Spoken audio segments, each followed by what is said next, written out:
Alright, so we've knocked out this video and this video. Both of them are on the channel.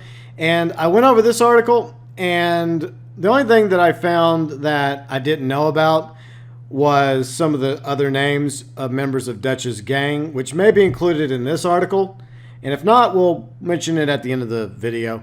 As well as that really sweet looking town with the mountain and the church.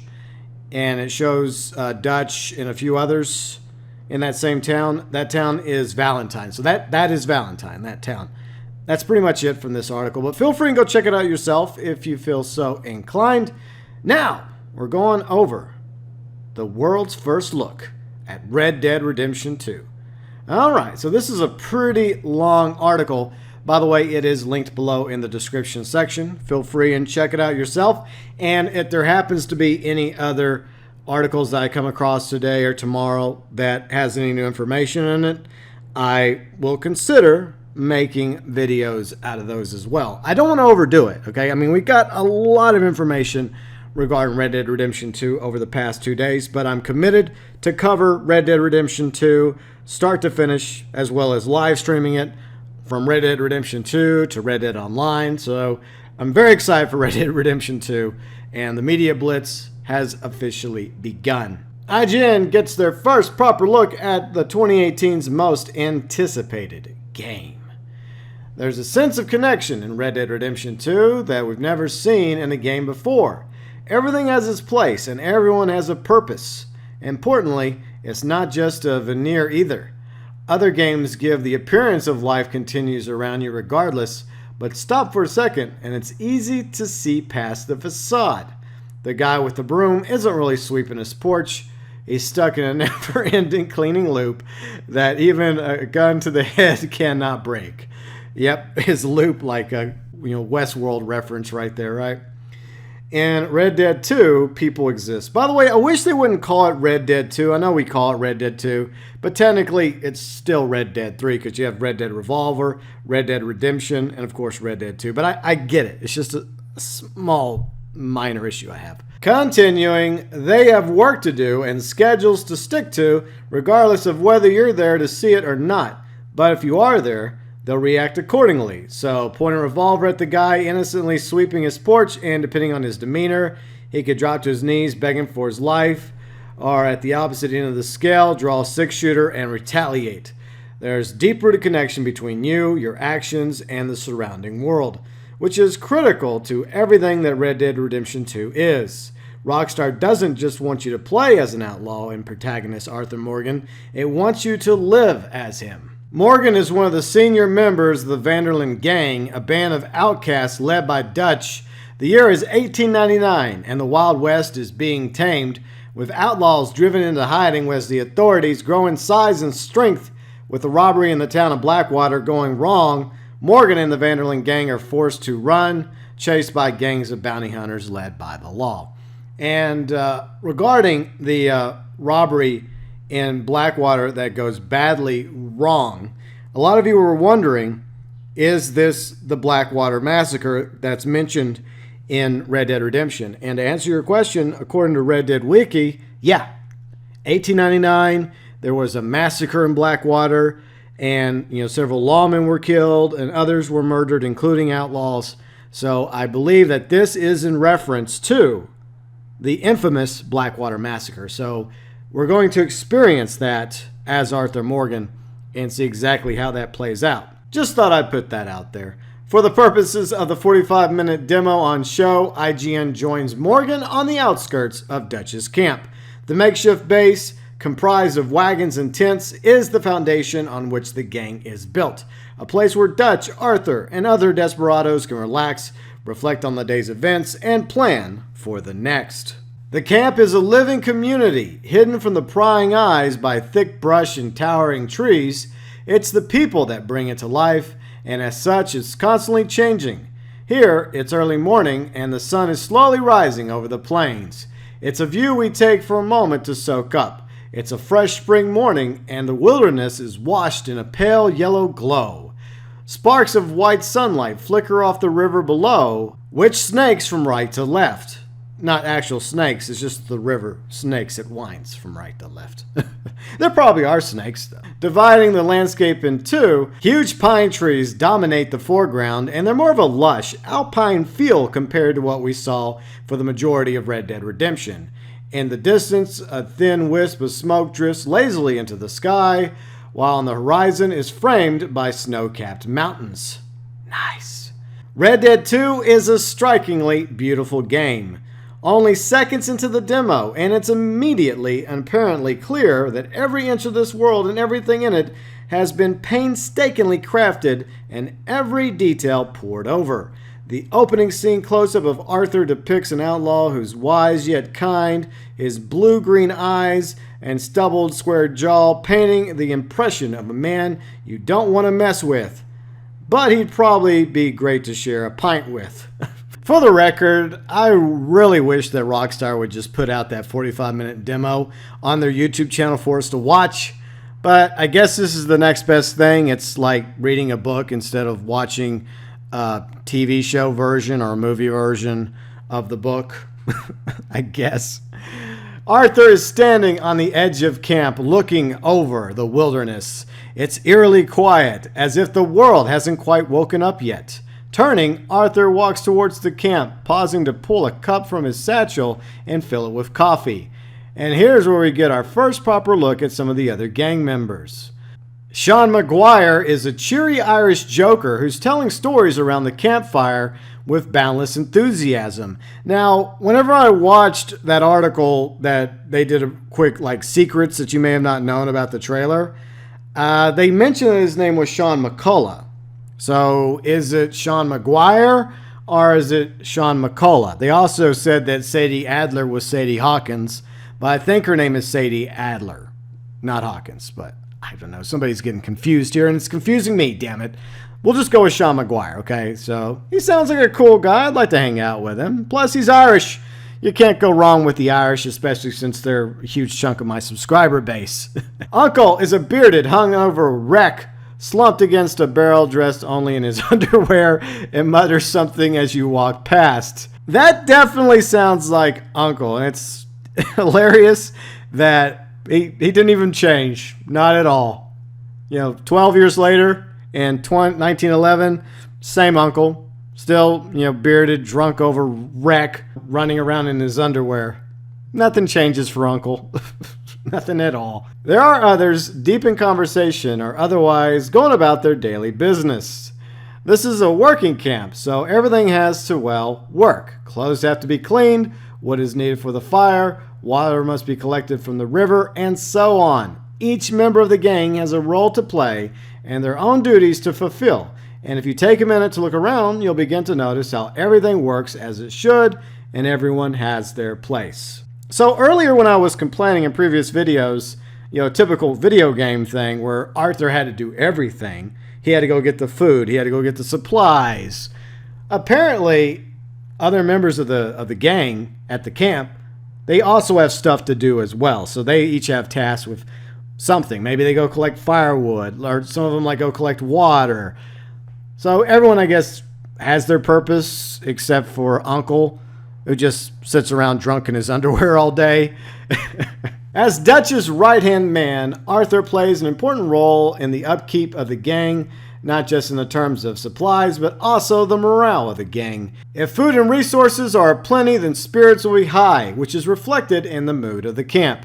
People will be singing and dancing, and you'll be greeted with cheer. But if food supply runs low, you'll quickly know about it, and people will mutter angrily about where the next meal is coming from. As a senior member of the gang, many will look to Arthur to provide, through hunting or buying supplies, and he'll be rewarded for doing so. But thankfully, the responsibility doesn't fall entirely on your shoulders. Rockstar is keen to emphasize that the camp will continue regardless of your input, and is spending a lot of time balancing Arthur's responsibilities with having fun. Pearson is the camp cook, and when Arthur walks past, he's told the meat supply is running low. Importantly, this isn't a cutscene that triggers a mission. It plays out as Morgan is walking along, still sipping his coffee. That's the case with almost every interaction we saw throughout the demo. The camera doesn't cut away. Instead, it's keeping you at the heart of the action with interactions triggered through a combination of proximity or Arthur choosing to continue the conversation. As a result, it felt like Morgan had a choice. He could ignore Pearson's plea and talk to someone else, but in this instance, he agrees to help. And for the record, whenever I end up live streaming this, hopefully in October, Rockstar, I think it'll be October. I don't think it's going to get delayed anymore. Hopefully. I think I'm going to try and keep the camp happy. I don't know about you, but I'm definitely going to try and go out of my way to go hunt, get them plenty of food, get them the supplies they want. I'm going to do my part. I want them to be happy. I want them to be in high spirits, and I don't want them to be too salty with me. From what IGN has seen, this level of choice is threaded through the entirety of Red Dead Redemption 2.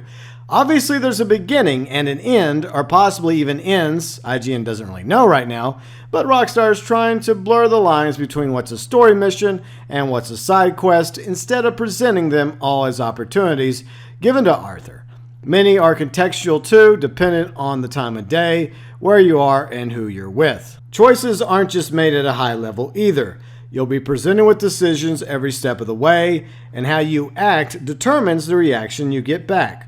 When Arthur exits the camp and rides his horse along a dirt track, he'll soon meet other people. Much like real life. They're a mixed bunch. Some are pleasant and polite, others are less welcoming. You have complete control over how Arthur acts in the world, thanks to a sophisticated interaction system represented by a number of choices displayed in the bottom right of the screen, such as greet or antagonize. These dynamically change depending on the number of factors, including where you are, who you're talking to, choices you previously made in the interaction, and so on.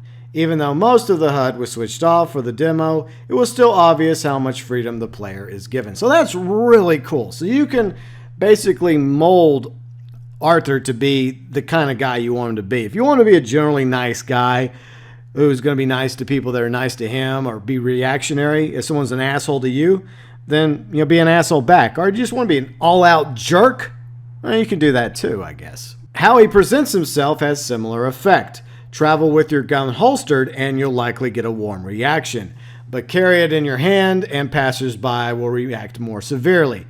Bandits and lawmen will retaliate aggressively, challenging Arthur and even drawing their own weapons, while ordinary citizens might cower or ask you to put away the weapon. And if you point a pistol at somebody's face, expect the reaction to be more extreme still. There are other factors that impact the response you receive too. A farmer didn't take too kindly to Arthur riding close to his land, telling him to move along in no uncertain terms. Likewise, a lone traveler resting against a fallen tree trunk is similarly wary when you trot past them at dusk. Others are less aware of your presence, like the lone traveler standing at the edge of the river, casting for fish. In fact, he's so transfixed on landing a haul, he doesn't notice when Arthur rides up to his tent, hops off his horse, and rummages through his belongings. Arthur pops open a lockbox with his knife and takes the pocket watch inside before focusing on the meat hanger near the fire. But while the fisherman is oblivious to Arthur, his dog isn't, and the constant barking is enough for him to wade out of the river to investigate. So you're going to have to break into stuff. That's going to be kind of cool. So no lockbox will be safe from my knife. Surprised his belongings have been stolen, he shouts, quote-unquote, "You better stop right now," at Arthur. But he's no match for the outlaw, who tells him to turn around and run. He doesn't, so Arthur tries a more forceful approach, pushing him to the ground. It works, and the fisherman scrambles to his feet and flees. Poor fisherman. It's just one of many ways that the scene could have played out. Arthur could have attempted to defuse the situation peacefully, but that may have given the fisherman the opportunity to retaliate. He could have gunned him down there and then, which would have meant there was no chance he could flee to the nearest town to tell the sheriff who robbed him. But the bounty for attempted murder is way higher than for robbery. These are the decisions Arthur, and therefore you, have to make every step of the way. Scavenging for food and loot is one way to provide for the camp, but pilfering the odd can of kidney beans here and there won't sustain the whole gang. Hunting is more efficient use of time, and New Hanover, the area the demo is set in, isn't short of wildlife. Birds scatter as you gallop past, Deer prance across the rolling hillsides, and the hum of fireflies provides the backdrop to some of the quieter moments in the demo. IGN also witnessed a brief encounter with a bear, which charges Arthur, but a swift escape on horseback sees him live another day. Hashtag Bear Wars confirmed. On the subject of horses, it's one aspect that's been massively improved upon compared to the last game. Firstly, Rockstar wants you to think of your horse as a companion rather than a disposable mode of transport. And as such, you'll build up a bond with your mount the more time you spend of it. Calming it when it's agitated, grooming it and feeding it, you'll have a strong bond with your horse. It'll be generally less skittish and calmer in firefights and more inclined to do what you want, while an untrained horse is a bit more unpredictable. When you dismount, your horse stays where it is. Yes, you can call it with whistle, but that'll only work if it's nearby. Bearing in mind your horse now not only gets you from point A to point B, but it also carries most of your supplies and larger weapons. You'll always want to know where your horse is. It's evident that a huge amount of work has gone into making the horses as lifelike as possible. From their mannerisms to how they're animated, different breeds have different personalities. They react differently to terrain, water, and stressful situations. But all are beautifully brought to life. The transition from trot to canter to gallop is seamless, and the horse reacts exactly as an intelligent animal would. It can turn on a sixpence when walking, but is less nimble at high speeds. And because it's smart, it won't do anything stupid like jump off a cliff, even if you try to force it to. You know some of you did in Red Dead Redemption, don't lie. Back to the hunt. Arthur sets his sights on something a little smaller with the bear encounter earlier. A pair of rabbits darting across the grassland, which he picks off with a couple of well-aimed shots. Scooping down to pick them up, he can either tie them to his horse or skin them first. The latter is a gruesome display of Arthur's skills as a huntsman, ripping the skin clean off in one swift move, accompanied by a stomach-churning squelch. A pair of rabbits will only last the camp so long, so he continues to ride until he spots a herd of deer darting across the path ahead. Slipping silently from his horse, he grabs his bow, and the hunt is on. Crouching low, Arthur eases his way to the long grass where he last saw the deer. They're grazing, unaware of the looming danger, enabling him to get close and draw his bow. With the string pulled tight, he whistles a drawl to the animal's attention and fires. The arrow strikes its leg. It cries out in pain and attempts to run, but the wound is deep, and after following the blood trail for a few seconds, Arthur finds the buck collapsed on the ground, but it's still alive, kicking its legs and screeching in agony. Arthur draws his knife and finishes what he started, plunging the blade into the animal's heart. It's a memorable encounter, one that really sticks out during the demo. It truly felt like the animal was suffering, and the howl it made when hit by the arrow will stick with the writer of this article for a long time. Not because I'm squeamish, but it shows how I imagine it must be to kill an animal in real life. Brutal, bloody, and exceptionally unpleasant. But in Red Dead Redemption 2, it's a necessary evil. The buck will feed the camp for days. But first, Arthur needs to get it back to Pearson, picking up his prey and throwing it over his shoulders. It's heavy, and Arthur is noticeably deliberated while carrying such a beast. Thankfully, his horse is just a whistle away, and strapping the kill on the back of his mount makes the return journey a lot more enjoyable ride. However, a word of caution, dead animals decay over time, and while a small prey can be wrapped and stashed in your satchel to prolong their life, the carcass of a deer left in the scorching midday sun will soon turn. Ensuring the buck is returned to the camp cook as soon as possible is therefore a priority. The same applies if you're looking to sell the animal to a nearby butcher.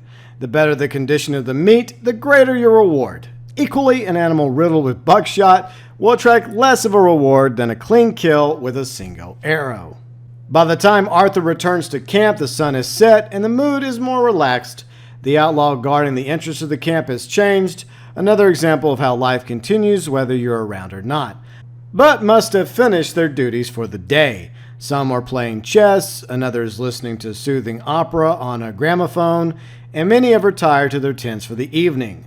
Near the farthest wagon, 3 gang members, Bill Williamson, who many will recognize from the previous game, Lenny and Karen are in deep discussion, and usher Arthur over. There's a bank they want to hit in the nearby town of Valentine. Resistance is said to be minimal, and they still want Arthur to come along for the muscle. He agrees, the screen fades to black, and the next morning, the 4 ride towards the town.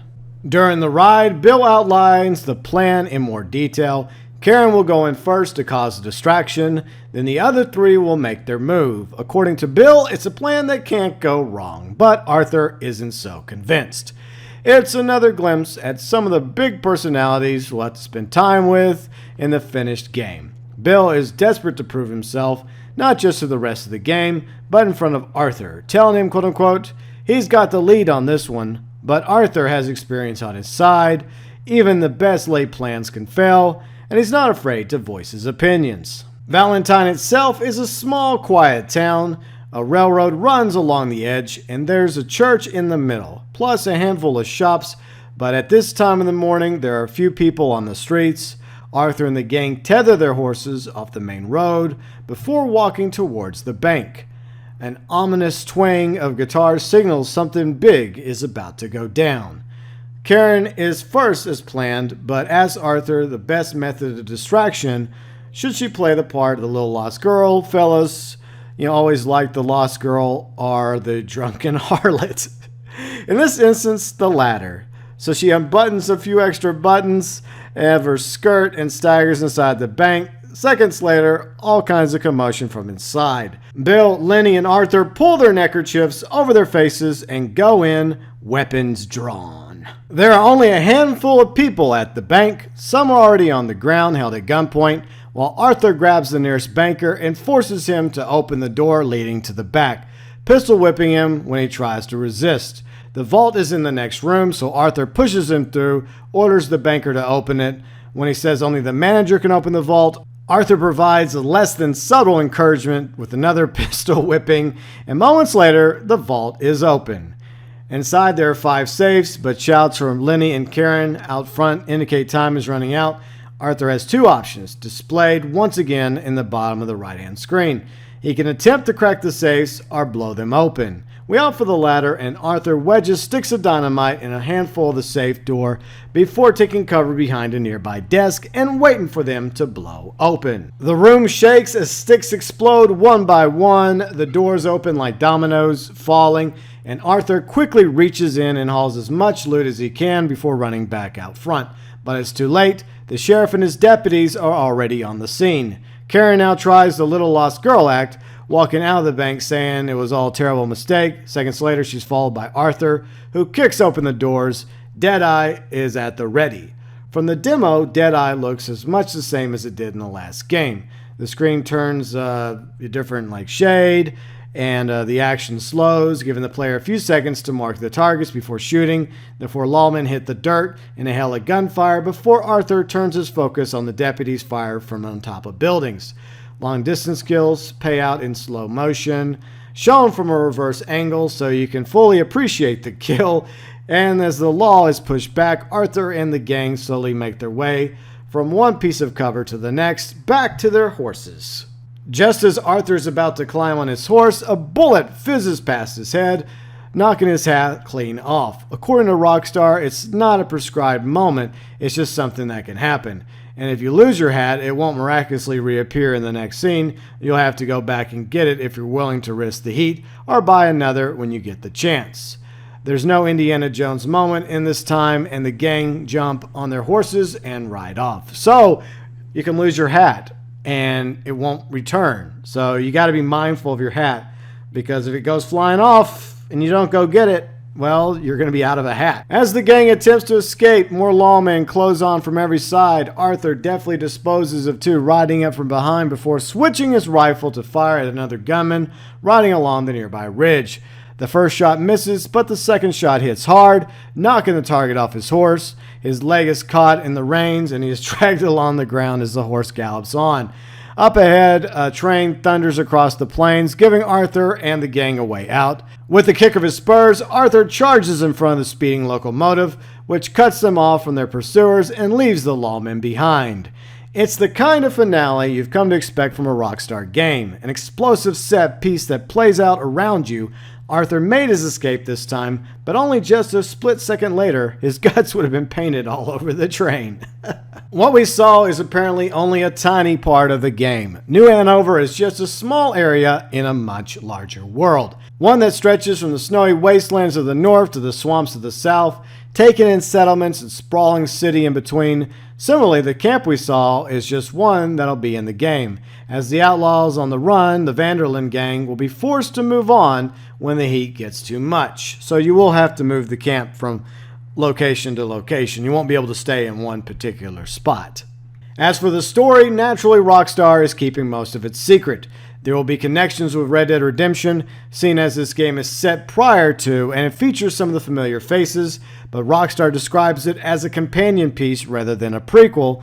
Multiplayer will return, promising to quote-unquote create a brand new open-world multiplayer experience, but there are no details beyond that statement, and for now, Rockstar's focus is on the story of Arthur Morgan. If this demo is anything to go by, it's a story driven by an ambition to create something deeper and more expansive and immersive than ever before. Rockstar made an interesting point when talking about the game. It never wants you to feel as though you're being pushed into a certain direction or that the developer is somehow guiding you. Every decision is yours, and you have to live by those decisions no matter how good or bad they are. And this was a massive article. So I saved the longest and biggest article of the 3 IGN articles I'm covering today for last. A lot of information was in here, and I really wish that we would have had a chance to watch the demo. Maybe we will. Maybe eventually Rockstar will put that demo up on their channel for us to view ourselves. Hopefully. Just hopefully, right? And the screenshots. I did go over the screenshots in the other video regarding the prequel. How it's not merely a prequel, it's more than just a prequel. Check out those screenshots from IGN in that video and also in that article. And you can also find them in this article as well. By the way, this article, once again, linked below in the description section. And there's other sites right now that got other bits of information, other screenshots that IGN did not have. So I don't know if I'm going to cover that as well. I might not. But we've gone over a lot of information the past 2 days. You know, Wednesday we had the trailer. I did a trailer breakdown for that yesterday. And today we've gone over 3, count them 3, IGN articles. Now, a few names I would like to mention that was included in that one analysis article we're not going to make a video of because it's basically a different trailer breakdown, but with inside baseball from Rockstar regarding certain characters that we saw in trailer number 3. First off, the Native American character. His name is Charles Smith. I know it doesn't sound very Native American now, does it? Then Dutch's old friend, his name is Hosea Matthews. I think that's correct. It's either Hosea Matthews or Josiah Matthews. It's pronounced Hosea Matthews. So that's Dutch's best friend. And we have an appearance confirmed that this guy is, in fact, Edgar Ross, who is the antagonist from Red Dead Redemption. He is also going to be one of the antagonists in Red Dead Redemption 2, but it doesn't look like he's the number one guy this time. The other lawman or bounty hunter looks like he's going to be the primary antagonist. Then again, maybe just one of numerous antagonists that we're going to run into in Red Dead Redemption 2. But everyone else we know about so far, including Micah Bell, Pearson the Cook, the return of Uncle, along with Sean McGuire or Sean McCullough, whatever his name happens to be. I've heard one thing and I saw the other thing. I don't know which one's real anymore, to be honest. But anyways, lots of information came out today. Feel free, let me know below in the comment section. What do you think about all this info? And if you're new to the channel and you want more Red Dead Redemption 2 content, you've come to the right place because I'm going to continue covering this game start to finish and beyond. Any articles, trailers that come out, I'm going to cover it. And I'm also going to live stream the game when it comes out in October. And I'm definitely going to be live streaming Red Dead Online. So, yeah, that's the future of the channel. We're still going to cover Grand Theft Auto Online, but we are going to be shifting focus to Red Dead Redemption 2 as more Red Dead Redemption 2 information comes out. So, if you're looking forward to Red Dead Redemption 2 as much as I am, you're welcome to join the GeauxBurns Nation. Hit the subscribe button. You can also find us on Twitter, Facebook, Discord, all the social media to the GeauxBurns Nation, including this IGN article, linked below in the description section.